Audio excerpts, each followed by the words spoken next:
నమస్తే, welcome to our channel. నేను సిరి. ఏపీలో అసలు అంటే పరిస్థితులు చూస్తుంటే చాలా హృదయ విదారకంగా ఉన్నాయి అక్కడ పరిస్థితులన్నీ.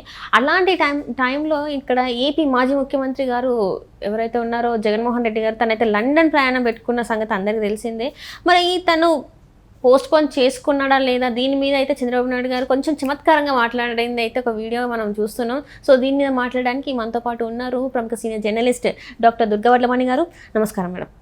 నమస్కారం మేడం. నమస్తే అండి. మనం ఇప్పుడు చూస్తుంటే అసలు ఏపీలో పరిస్థితులు మనం చూస్తున్నాం, టీవీలలో అన్నిట్లలో చూస్తున్నాం. అయితే ఇలాంటి సమయంలో మరి జగన్మోహన్ రెడ్డి గారు లండన్ టూర్ ఏందో నాకు అర్థం కాలేదు. ఇప్పటికైనా మరి ఆయన ప్రజల మధ్యలోకి వచ్చేసి ఆ లండన్ టూర్ని క్యాన్సిల్ చేసుకొని బయటకు వస్తారా, ప్రజల మధ్యలో ఉంటారా, వాళ్ళకి ఏమైనా సహాయ సహకారాలు అందిస్తారా అనేది అందరూ ఎదురు చూస్తున్నారు. దీని మీద చంద్రబాబు నాయుడు గారు కూడా మాట్లాడారు.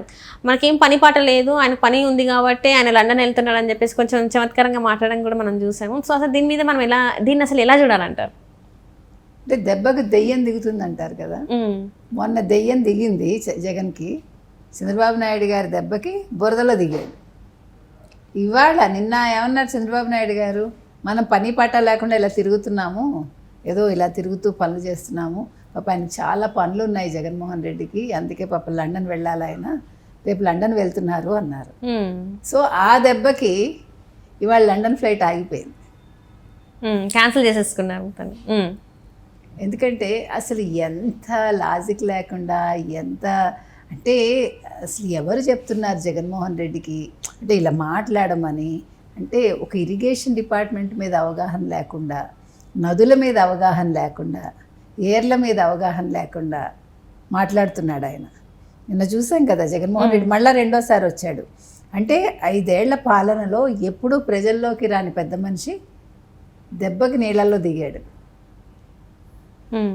మొహానికి బురద అంటించుకున్నాడు. మొత్తానికి ప్రజల్ని ప్రశ్నించి ఆ ప్రశ్నల్లో బురదని చిందించుకున్నాడు మొహం మీద.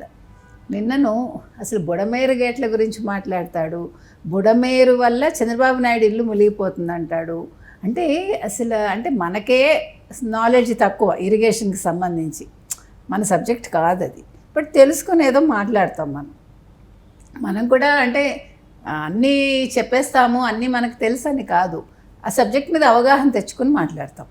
ఆయనకి అసలు అవగాహన లేదు. ఆ ఇరిగేషన్ మంత్రులు గతంలో అలాగే ఉన్నారు, మాజీ మంత్రులు ఇప్పుడు ఎవరు, అంబటి రాంబాబు. అంటే నిజంగా మేడం ఆ టైంలో ఉన్న ఎవరు ఏ శాఖకి మంత్రిత్వం నాకు అసలు ఇంతవరకు తెలియదు. Sorry madam. అంటే ఇది ఈ వీడియో చూసిన తర్వాత కూడా జనాలు అనుకుంటారేమో, అయ్యో పాపం నన్ను కూడా అనుకుంటారేమో. ఎందుకంటే పాపం అనుకోరు, అంటే వాళ్ళ దౌర్భాగ్యం, అది మన పాపం కాదు. అంటే వాళ్ళ శాఖలు వాళ్ళకి తెలియకుండా ఒక అనిల్ కుమార్ యాదవ్ 2.5 సంవత్సరాలు ఉన్నాడు, ఒక 2.5 సంవత్సరాలు అంబటి రాంబాబు ఉన్నాడు. అసలు పోలవరం ఏంటో నాకు అర్థం కాలేదు, నాకే అర్థం కాలేదు, ఇంక చంద్రబాబు నాయుడుకి ఏం అర్థం అవుతుంది అన్నాడు. అంటే ఈయనకి మేధావి అని చెప్పుకుంటున్నాడు, మేధావైన. కాబట్టి ఇలాంటి అపర మేధావులతోటి ఉన్న ఈ జగన్మోహన్ రెడ్డి అనే ఇంకా సూపర్ మేధావి అనాలమో మనకు తెలీదు, పదాలు కూడా దొరకట్లేదు. చూడు దౌర్భాగ్యం. అంటే ఏం చెప్పాలో అర్థం కాదు. లేకపోతే బుడమేరు గేట్లు ఎత్తేసారంటాడు. మరి బుడమేరు గేట్లు ఎత్తకపోతే ఎలాగ చెప్పండి మీరు? అసలు బుడమేరు ఎటుంది, కృష్ణ ఎటుంది, చంద్రబాబు నాయుడు గారి ఇల్లు ఎక్కడుంది, అసలు అది కూడా తెలియకుండా బుడమేరు వాగు ఇలా వచ్చేసి ఇలా చంద్రబాబు నాయుడు ఇంటిని ముంచేస్తుందట. అంటే వాగు ఎక్కడైనా అలా తిరిగిపోతుందా? అసలు వాగు అంటేనే అది ఒక ఇదిలో వెళ్తుంది. నదులు అనగా వాగులు అనగా రాళ్ళైనా ఏవైనా అలాగా తట్టుకుంటూ ఫ్లో వెళ్ళిపోతుంది. అది ఫ్లో ఎటు దొరికితే అటు వెళ్తుంది, అంతేగాని అది యూటర్న్ తీసుకుని వెళ్ళటానికి అదన్నా మనిషి లేకపోతే బైకా, రోడ్ లాగా. ఎంత అజ్ఞానం బయట పెట్టుకున్నాడంటే, అది మనం ఏమంటే ఒక మాజీ ముఖ్యమంత్రిని అంటాడు. ఇప్పుడు ఆ బుడమేరు గేట్లో చంద్రబాబు నాయుడు గారి ఇల్లుని మునిగిపోకుండా చేయటానికి ఎత్తేసారు. అసలు అది ఎంత ఉంది, 47,000 క్యూసెక్లో ఎంతో దాని కెపాసిటీ. పోనీ ఇప్పుడు వరదలు ఎందుకు వచ్చాయండి? అది కనీస జ్ఞానం అందరికీ. బుడమేరు వాగు చుట్టూ అందరూ ఇల్లు కట్టేసుకున్నారు, అవంతా దాని మీద మనం మాట్లాడుకున్నాం కూడా. ఏ మంత్రి అందులో ఇన్వాల్వ్ అయి ఉన్నాడు? గత మాజీ మంత్రి మనం మాట్లాడేది, ఆ వైసీపీ మంత్రి కదా. తర్వాత ఇప్పుడు కొల్లేరు తీసుకుంటే, కొల్లేరు ఎంత ఆక్యుపై అయిపోయింది? ఆల్రెడీ దీని గురించి కూడా మాట్లాడుతున్నారు. ఎవరెవరైతే అక్కడ ఆక్రమించుకున్నారో వాళ్ళ పేర్లు కూడా బయటకు వస్తున్నాయి, అవి కూడా కూల్ చేస్తామని కూడా చెప్తున్నారు. ఇప్పుడు ఏమైందంటే వీటన్నింటి వల్ల ఇప్పుడు కృష్ణా కూడా 11 లక్షల క్యూసెక్లు అంటే అంత అంత వరద ఉధృతి ఉన్నప్పుడు అసలు బుడమేరుకి దీనికి సంబంధం ఏంటో, బుడమేరు వచ్చినా కూడా తీసుకునే కెపాసిటీ ఉండదు కదా కృష్ణాకి. వరద ఉధృతి ఉన్నప్పుడు ఏది వచ్చినా కూడా తీసుకోదు నది. అది అంటే అంటే మనకి కొద్దిగా నాలెడ్జ్తో మనం మాట్లాడుతున్నాం. సబ్జెక్ట్ టు కరెక్షన్ మనకు అంత తెలియదు, బట్ ఓకే ఉన్నంతలో మనం చెప్తున్నాం మనం తెలుసుకుని. కాబట్టి మీకు వేరే ఇప్పుడు అది వెనక్కి వెళ్ళటానికి లేదు, ఎందుకంటే అక్కడ అడ్డుకట్టలు ఉన్నాయి. ఇళ్ళు కట్టేశారు, ఆక్యుపై చేసేసారు ఒక పక్క, రెండో పక్క పూడికలు తీయలేదు, మూడో పక్క ఇసుక తవ్వేశారు ఎక్కడికక్కడ. అప్పుడు ఏమవుతుంది? వరద ఎక్కడికి వెళ్తుంది? ఇళ్ల మీదకే వస్తుంది. అంతే కదా. మీరు గేట్లు ఎత్తకపోతే అక్కడ 4 మండలాలు మునిగిపోతాయి. అంటే లాస్ట్ మినిట్లో తీసుకునే డెసిషన్ అయ్యి ఉండొచ్చు. అంటే ఇంక వేరే ఏ దారి లేక, గత్యంతరం లేక, అంటే ప్రజలకి ఇన్ఫార్మ్ చేసేంత టైం కూడా లేకపోవటం వల్ల, అంటే వరద ఉధృతి అనేది అదే. ఆ ఉధృతి ఎప్పుడు వస్తుంది, ఎందుకు వరద ప్రవాహం సడన్గా వస్తుంది? దిస్ ఈజ్ కాల్డ్ ప్రకృతి వైపరీత్యం. సో దీన్ని మనం ఎవరిని నిందిస్తాం? ఎవరిని నిందించలేము. ఇప్పుడు సడన్గా ఇప్పుడు వర్షం పడుతుందని మనకు తెలుసు, 3 గంటల్లో 27 సెంటీమీటర్లు కురుస్తుందని ఎవరికైనా తెలుస్తుందా?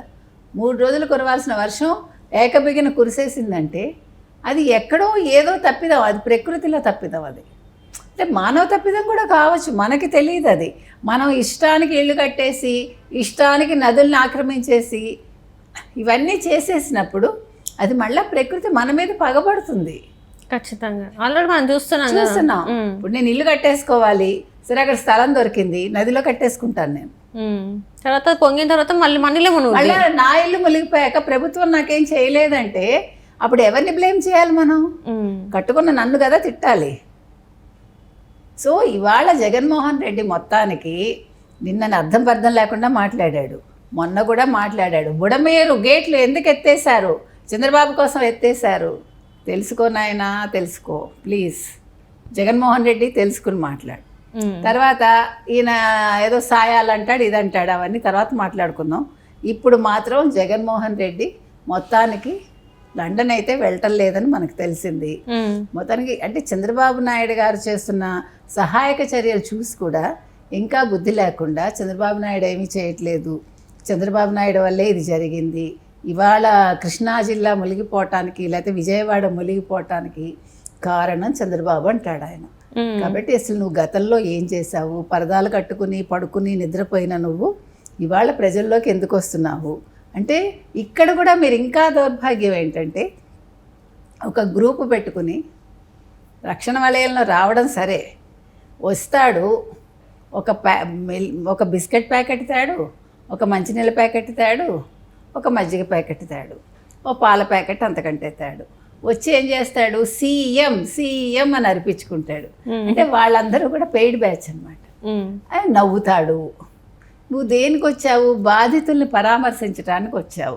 వచ్చినప్పుడు అంత కాన్వాయి వద్దు, నువ్వు హ్యాపీగా నడిచిరా, అంతే నడిచి వచ్చి వాళ్ళకి ఏం కావాలో, పోనీ నువ్వు ఇవ్వలేవయ్యా, నువ్వు 1,00,000 కోట్లు దాచుకున్నావు ఎందుకంటే ఐలాండ్కి వెళ్ళిపోయాయి, నీ దగ్గర క్యాష్ లేదు, అప్పు చేయి. నీకు 100 మంది ఉన్నారు కదా, 175 మంది మాజీ ఎమ్మెల్యేలు ఉన్నారు కదా, అంటే పోలే అందులో కొంచెం వేసుకున్నా కూడా ఎంతో కొంత 1,75,000 వేసుకో. 1,75,000కి నువ్వు పాల ప్యాకెట్లు కాదు తేవాల్సింది, వాళ్ళకి అన్నం పెట్టు. అంటే 1,00,000 పాల ప్యాకెట్లు ఇస్తారట వాళ్ళు. అంటే 1,00,000 పాల ప్యాకెట్లు అమూల్ వాడు ఇస్తాడేమో మనకు తెలీదు.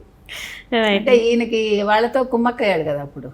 ఆంధ్రాలో అమూల్ రావడానికి కారణం హెరిటేజ్ని పడేయాలని కదా. ప్రతి దాని వెనకాల రాజకీయమే, అది జరిగింది. మొత్తానికి ఏదైనా ఇవాళ జగన్మోహన్ రెడ్డి బురదలో దిగాడు, బురద మొహానికి పూసుకున్నాడు, ఇప్పుడు లండన్ వెళ్లకుండా ఆగిపోయాడు. Thank you so much. Thank you.